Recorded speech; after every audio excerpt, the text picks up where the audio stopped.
Bonjour, je m'appelle Christian, je suis professeur à l'Institut linguistique Alphabet à Nice et aujourd'hui nous allons voir ensemble les modes dans la conjugaison française.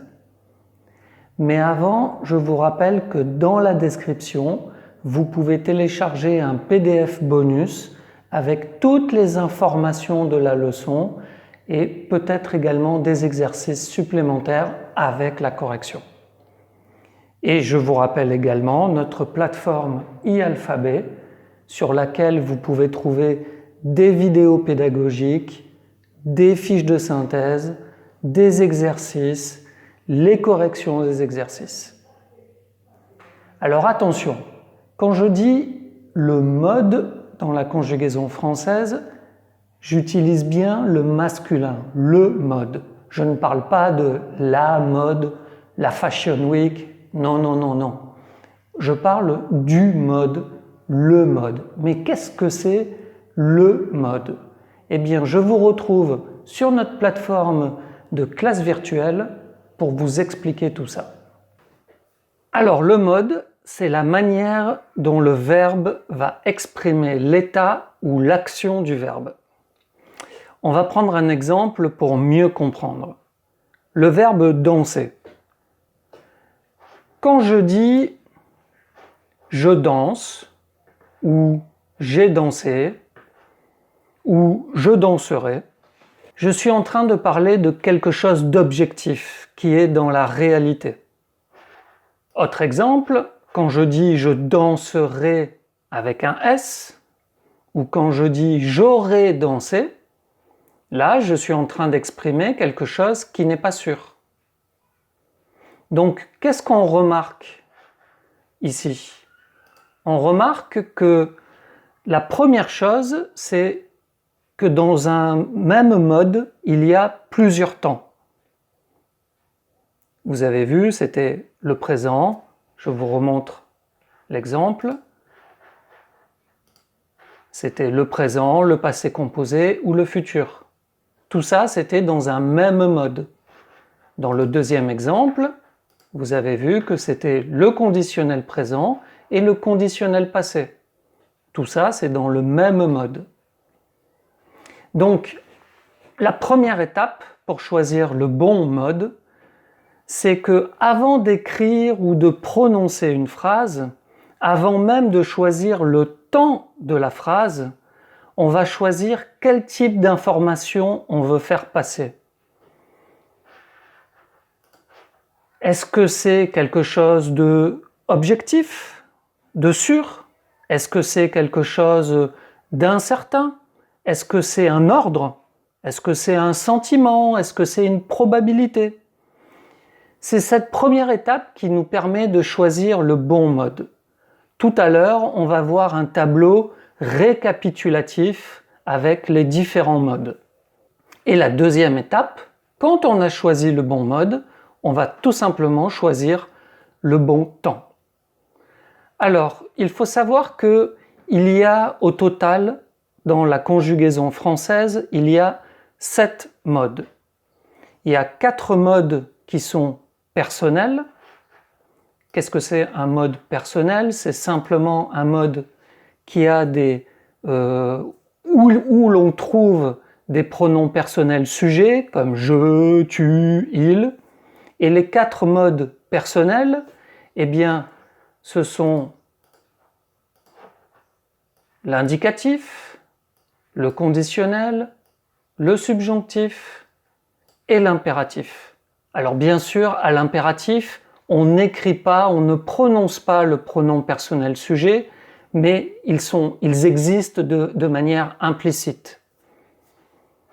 Et nous avons également 3 modes qui sont impersonnels, c'est-à-dire sans pronom sujet. L'infinitif, le participe et le gérondif. Et dans chacun de ces 7 modes, il y a plusieurs temps. Nous allons voir rapidement les 7 modes au total. Je dis rapidement parce que, évidemment, pour chaque mode, il faut aller en profondeur, il y a beaucoup de règles spécifiques, Mais là, ce que je vous propose dans cette vidéo, c'est d'avoir une vision d'ensemble de tous les modes. Alors, commençons avec le premier mode, qui est un mode personnel et qui est l'indicatif. L'indicatif, qu'est-ce qu'il exprime? Il exprime quelque chose de sûr, quelque chose qui est dans la réalité. Voilà les deux informations qu'il exprime. Et il est composé de 4 temps simples et de 4 temps composés. Les temps simples, ce sont le présent, l'imparfait, le passé simple, le futur simple. Le passé simple, on ne l'emploie pas souvent. En général, c'est un temps qu'on utilise à l'écrit. Les temps composés, qu'est-ce que c'est un temps composé? C'est tout simplement un temps qui nécessite être ou avoir pour faire la conjugaison. Là, même chose, le passé antérieur que vous voyez ici, c'est un temps qui est littéraire. On ne va pas s'attarder sur ce temps, mais sachez que c'est plutôt un temps littéraire. Ça, c'est le premier mode. Le deuxième mode, le conditionnel, lui, il exprime une incertitude, une condition, ou tout simplement on l'utilise dans la politesse. Quand on va à la boulangerie, on demande du pain, on ne dit pas « je veux du pain », mais « je voudrais du pain ». C'est son contexte d'utilisation. Et dans le conditionnel, même chose, on trouve deux temps, le conditionnel présent et le conditionnel passé. Le conditionnel passé est un temps composé. Le troisième mode personnel, le subjonctif, le préféré de tous les étudiants, alors lui, il est un petit peu plus compliqué. Là, je vous rappelle qu'on le voit de façon générale, on ne va pas entrer dans le détail, il faut plusieurs leçons pour l'expliquer, mais déjà on peut dire que on l'utilise quand on veut exprimer un doute, quand on veut exprimer un souhait, quand une action est probable, avec tous les verbes qui vont exprimer l'envie, le souhait, l'émotion, les sentiments, les incertitudes. D'ailleurs, j'ai fait une petite faute sur le tableau que vous avez certainement remarqué. Ici, j'ai oublié le D, c'est incertitude. Même les professeurs ne sont pas à l'abri de faire des erreurs. Et le subjonctif, il est composé de deux temps simples, le présent, l'imparfait, et de deux temps composés, le passé, le plus que parfait. Mais je vous rassure, en réalité, on utilise le subjonctif présent et le subjonctif passé. Les deux autres temps sont vraiment des temps littéraires qui ne sont jamais utilisés à l'oral de façon très exceptionnelle et uniquement à l'écrit et pas de partout. Rassurez-vous, si vous ne les connaissez pas, ce n'est pas grave, ça sera vraiment pour le futur. Le dernier mode personnel, eh bien, c'est l'impératif, lui qui exprime un ordre, sors, mange, ne bouge pas. Ou alors une recommandation, un conseil. Vous êtes à Nice, il fait beau, vous allez à la plage et vous dites à votre ami « Prends la crème solaire, tu vas en avoir besoin ». Quand vous dites « Prends la crème solaire », vous utilisez l'impératif. Mais vous ne lui donnez pas un ordre, vous lui donnez un conseil. Et même chose, on a des temps à l'impératif, le présent et le passé, même si l'impératif passé, même dans la littérature, il n'est quasiment jamais utilisé. Donc on peut dire qu'à l'impératif, il y a un seul temps, l'impératif présent. Et maintenant, regardons un peu les trois modes impersonnels. Vous vous rappelez, on a vu tout à l'heure, l'infinitif. Eh bien, c'est un mode. En fait, sa fonction principale, c'est tout simplement de désigner le verbe en dehors du champ de la conjugaison. C'est-à-dire que vous ne conjuguez pas le verbe, mais vous voulez préciser de quel verbe il s'agit. Et même chose, on peut avoir un infinitif présent, qui est l'infinitif classique, et également un infinitif passé. je vous invite à découvrir un peu ces informations si vous êtes curieux. Et si vous le souhaitez, on pourra faire une leçon sur qu'est-ce que c'est que l'infinitif passé. Vous avez le mode du participe qui permet de désigner le verbe mais comme un adjectif et qui garde tout ce qui fait le verbe, toutes ses propriétés.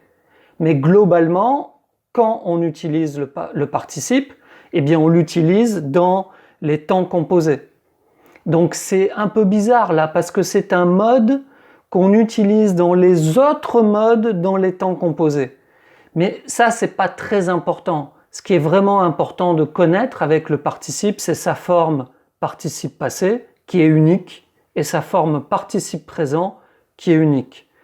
Donc, je dirais même, savoir que le participe, c'est un mode, c'est pas très utile. Mais je vous en parle parce que ça fait partie des 7 modes qui existent.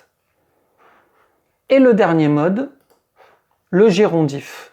Vous savez, qui se fabrique, si je peux m'exprimer ainsi, avec « en » plus le participe présent. Et qu'est-ce qu'il exprime, le gérondif? Eh bien, il va exprimer les circonstances de l'action principale du verbe.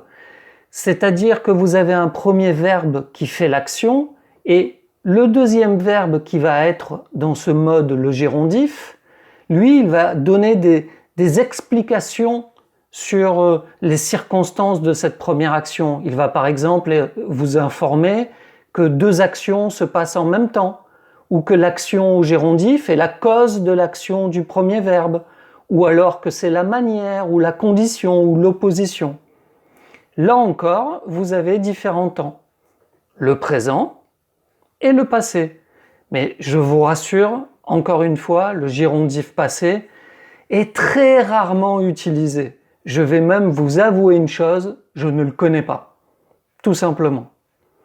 Donc là, nous avons vu ensemble tous les modes. Dans le PDF que vous allez trouver dans la description, vous allez avoir le tableau complet de ces différents modes avec ce qu'ils expriment. Rappelez-vous, c'est une vue d'ensemble, ce n'est pas des choses très précises, ce ne sont pas des choses très précises, mais quand même, cette vue d'ensemble vous permettra de comprendre, de vous rappeler pourquoi on utilise un mode en français, de vous rappeler, de comprendre quand vous allez travailler sur le conditionnel, quand vous allez travailler sur le subjonctif, pourquoi vous faites ce travail, parce qu'en français, on choisit le mode et ensuite on choisit le temps. Voilà, nous avons vu une vision d'ensemble des modes de la conjugaison française. Bien sûr, pour chaque mode, il y aurait plusieurs choses à ajouter, les exceptions qui sont si caractéristiques de la langue française, des précisions supplémentaires, mais là, l'objectif, c'était d'avoir la vision d'ensemble, de comprendre la logique de fonctionnement du mode. Donc je vous rappelle, d'abord vous choisissez le type d'information que vous voulez communiquer. Ensuite, vous choisissez le bon mode, celui qui correspond. Et pour finir, le bon temps pour conjuguer votre verbe. Dernière information, vous pouvez retrouver les professeurs d'alphabet dans des classes virtuelles, comme dans la leçon. C'est génial, non? Vous pouvez apprendre le français en restant à la maison devant votre ordinateur avec le professeur, avec 4, 5, 6 autres étudiants. Maximum, vous serez 7 dans la classe et vous pouvez continuer le français sans sortir de chez vous. Je vous dis au revoir, à bientôt et courage à toutes et à tous. Ciao! Dans la leçon et pour conjuguer votre verbe.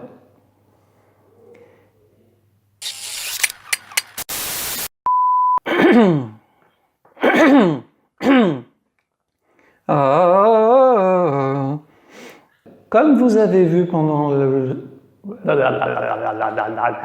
Tu ne mets pas au bêtisier ça.